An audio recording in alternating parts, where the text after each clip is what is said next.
Alright, so here we are up in the air with the FT Storch.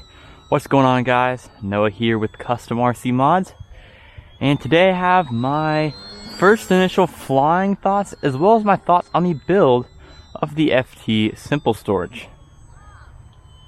Now, it's not particularly sunny today, however, I am regretting that I did not bring my sunglasses, so I'm squinting out here.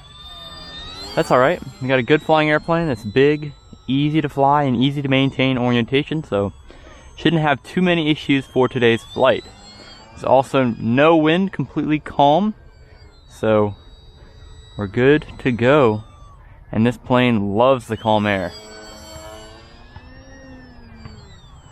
So I picked this plane up as a speed build kit back a few weeks ago at Flight Fest, and built this up off camera, of course.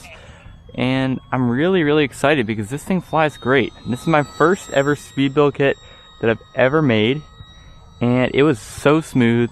All of the pieces that you're going to need to build this thing are included in that speed build kit, so I wasn't worried about sourcing any of those parts or having any extra push rod or popsicle sticks or anything like that on hand, so that was really convenient and helped speed up the process of building this plane. It's also a lot easier to be accurate with your build because everything's laser cut and you're not just going to have those lines that you're cutting out yourself on the plan. So if you want the best flying experience possible, going with the laser cut kit is the way to go. But this is definitely an expensive endeavor too, considering that it's a $40 kit for approximately 3 sheets of foam board, meaning that you could do this theoretically for under $10 with $3 worth of foam, some landing gear wire, push rod, wheels, and all that other stuff like the paint sticks, popsicle sticks, things like that. But I'm happy that I spoiled myself with this speed build kit because it is an absolute joy to fly. Now, this Storch is awesome. I mean, you can see it's flying really well, has a lot of control, and has a really good presence in the air. And first, I'll go ahead and talk about my electronics here. I am running equivalent to a PowerPack C spec setup, however with my own gathered electronics. So I have a Sunny Sky 2216 1250 kV motor, and that's spinning a GemFan 10x7 prop with a ZTW 30 amp ESC.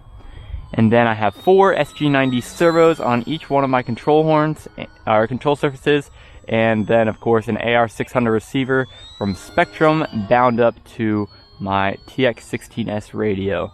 And yeah, so it's about equivalent of a PowerPack C, and it has all the power you'll ever need, but half the price of the genuine flight test PowerPack C. So I like it, especially having a bunch of planes. It makes it more economical.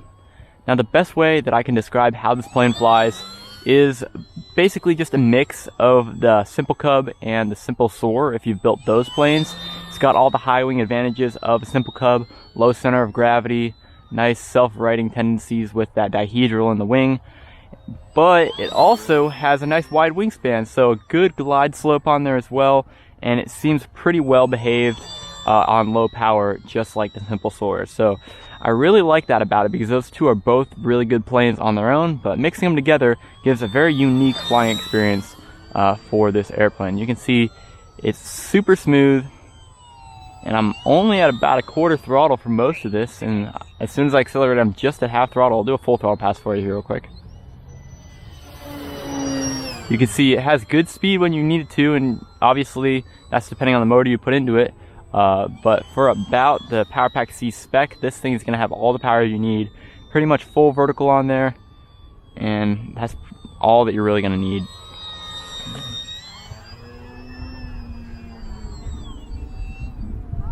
Nice big lazy wing over there.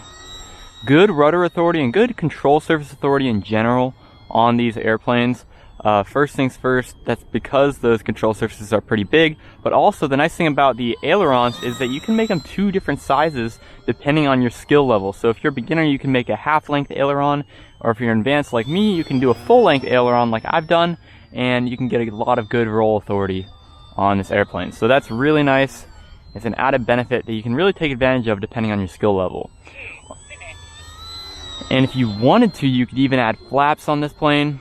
I don't think it's totally necessary, but if you really wanted to, you could do separate flaps just by cutting out using smaller ailerons and larger flaps. So something to keep in mind there as well.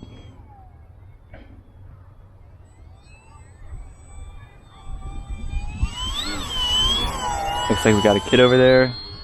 Let's stay away from him.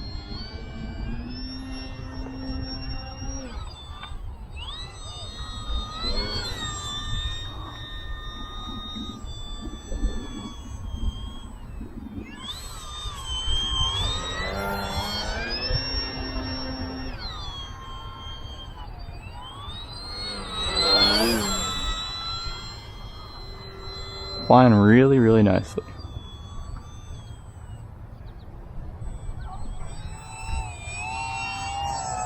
My only regrets on this build so far is that I only used 2-inch wheels for the landing gear, and although that's accurate to the actual Feisler Storch, the one that this plane is based off of, it unfortunately is just not a good mixture for landing on grass, and I'll probably nose over on the landing, but some things like that are just expected when you have such small wheels, so I'm probably going to go ahead and upgrade those. Thankfully they're not like glued in place or anything like that. I can just go ahead and pull them off and put some bigger ones on. I would definitely say 3 inches is the minimum for landing on grass in a field. And if you're landing on a very smooth, prepared short grass runway like at a flying club, then you could probably get away with these, but just flying at a local park like I am here, you're not really gonna have too much luck with these 2-inch wheels.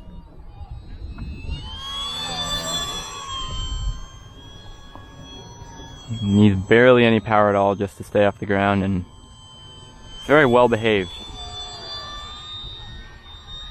Alright, I'm going to go ahead and bring it in for a landing. That's about 6 minutes, which is how much I get on my 2200 milliamp hour 3-cell battery when I'm flying rather aggressively. So let's go ahead and pull it around and go into the wind for a landing here. I'm going to try to set it down the best I can.